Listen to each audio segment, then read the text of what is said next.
Hello and welcome back to the channel.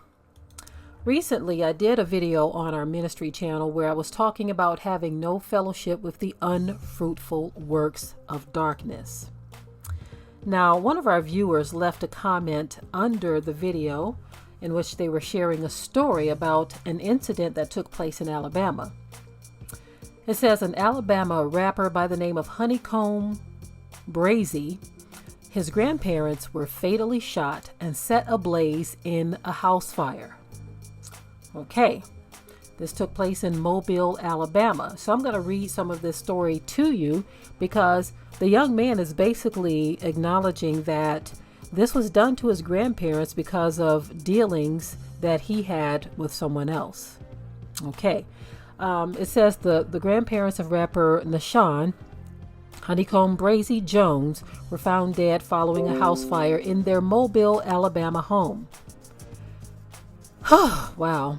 Responding firemen were called to the residence of Lilia and Tony Lewis on Wednesday night, February 2017, and arrived to see the home burning down in flames that went on to engulf the house next door as well. According to the couple's family, both individuals were fatally shot and intentionally set ablaze.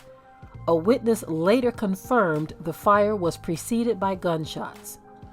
Okay, here's a quote from the witness. "All I heard was boom. It sounded like a bunch of shots." This is what the bystander told WRKG. Then he goes on to say, "Lord have mercy. Don't tell me they were up in there because, Lord, I heard the children coming across the field crying. I pray for the Jones family. It's just too crazy." Okay, that was the witness that they were talking about. But the article goes on to say, following the devastating news, HoneyKomb took to Instagram to mourn his grandparents' loss in a heartfelt tribute that insinuates the deaths occurred as a result of his tensions with others. Wow. And so the article goes on to say, "Long live," and this is a quote from HoneyKomb. He says, "Long live Grandma and Grandpa. Y'all was my heart, for real. I put y'all in every song," he wrote, alongside a photo of his grandparents. "I hate y'all got caught up in my ish." Shaking my head. This ish, of course he's saying something else, hurt, man. "I beg y'all to let me move y'all every day. But y'all taught me how to be a stand-up guy. They always told me if it's our time, it's our time. God got us." Oh my goodness. He continued, "That's how I know y'all in heaven. Y'all baby boy got y'all for show.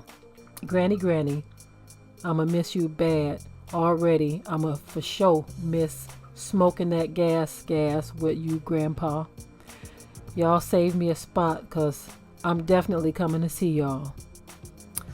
Fans of HoneyKomb took to social media to send their condolences to the rapper. Meek Mill also sent some love his way. "Prayers to HoneyKomb and his family." He penned in a tweet, shaking my head.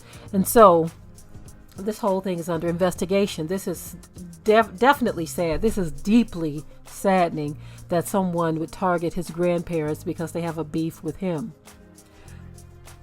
But it goes back to what I was trying to articulate in the video, where you can't have fellowship with people or have dealings with people who have questionable lifestyles, because you are not the only one who can fall victim to whatever crime it is they want to commit.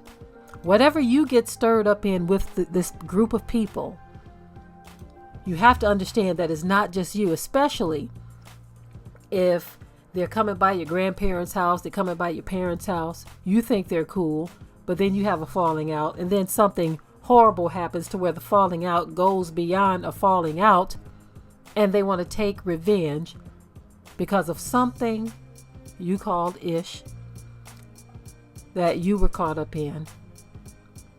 This person was so heartless that they didn't think anything wrong to bring your grandparents into it. This is why the message still goes on. have no fellowship with the unfruitful works of darkness. Those of you who didn't see that message is on our ministry channel. If I remember, I will leave a link so that you can hear it in its entirety. But basically, it's speaking of the importance of severing ties with people who you know are living a certain lifestyle, or people who you know are unrepentant for dirty things that they've done to other people. You don't want to hang around a person like that. You know they doing dirty stuff. Not as in past tense, but right now. They're still caught up in dirty stuff. You want to make sure that you sever that tie. That you back away from that person, because as you see in this story, somebody else who had nothing to do with stuff that you were involved in can get caught up in it. It's almost like death by association for his grandparents. This is very, very sad. To the person who shared the story with me, I appreciate that.